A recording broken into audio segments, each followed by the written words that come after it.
Monday, Austin area leaders will launch a 7-year Dream Together initiative that they say will begin building a better future for Central Texas.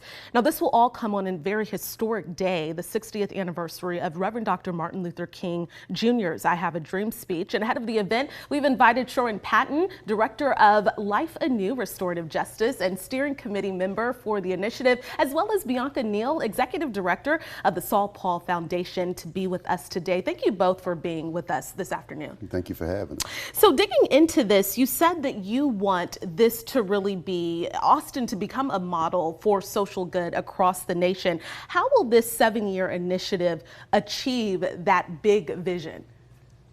So for the past few years, we've always dreamed about how we could operate as one city. And because there has been so much disunity amongst the entire nation, we decided that we needed to work together as a diverse group of people to address the dream that Dr. King had many years ago. And so some of the things that we know here in Austin are issues for the Black and Brown community are quality education, also workforce development, economic empowerment, community safety, just to name a few.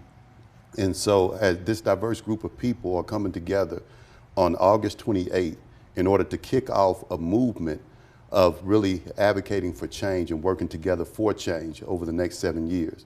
And so the beautiful part about it is that there's a great cross section of the city that has bought into this process. So you have a lot of leaders from the Black community, Brown community, and even from other communities that are part of this movement as well. Yes, and so we're bringing everyone together. It's really a launch. And so we're inviting people to come out that day to be part of the initiative.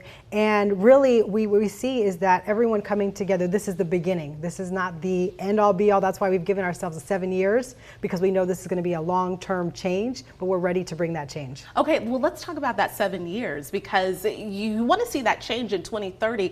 What does the timeline look like? What needs to happen year by year to ensure that you all are able to execute your mission? Yes, so I will say initially, what we're doing is we're drawing people to the table. And so actually at the event, we'll have QR codes where people can sign up and be part of the committee.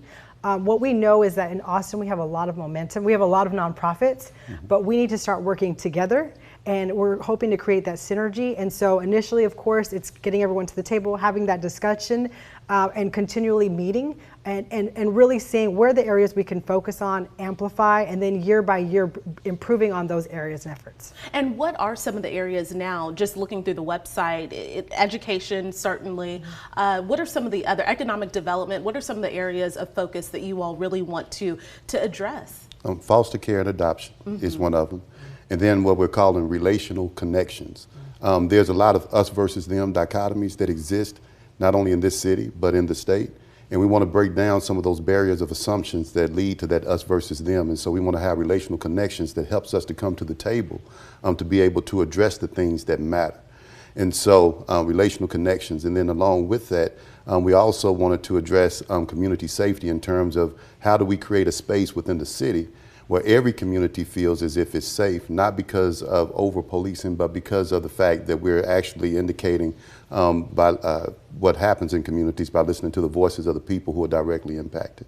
Okay, and clearly there's some challenges in our city now. What are some of the biggest barriers, though, that you think that the city face, and really that the steering committee might face in really executing this mission? Yes, I think really what it comes down to is really that connection and that communication. And what we have is we have people who are like Mobile Loaves and Fishes, a great just a community, right? But then how do we amplify that and bring in more community members? We have Education Connection, who is working on eradicating illiteracy. And so then how do we get more people involved in that? So really communication, working together in collaboration, those are some of the challenges, and that's what we hope to work through as we continue to move forward and make change here in Austin. Okay, and what I keep hearing is collaboration, community, connection. Is there anything else that you all will need to really execute the mission, whether it be with partnering with more organizations around the state, funding? What does that look like throughout this 7-year process? Everything that you just said. Okay. Yeah, including, I think the first step is for us to show up on August 28th and hear from all of the leaders who will be there to communicate this unified message. I think that we have enough people who are out there who are who are choosing sides, and this is not that.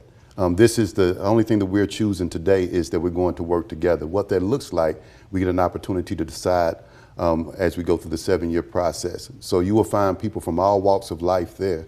So there's nobody that's not invited. Everyone is included. So we just need people to show up and be a part of the vision. Okay, so if they want to get involved, they can come out on Monday, next Yes, Monday. yes. And speaking of that, here's the information for that event. Monday's event will start at the South Steps of the Texas State Capitol at 9 a.m. for a remembrance of Dr. King's speech and then a community proclamation. It will continue at 10 a.m. at Waterloo Greenway Park for live music and guest speakers. And we will have all of that information for you on our website at kxan.com. And thank you all again for being here with us.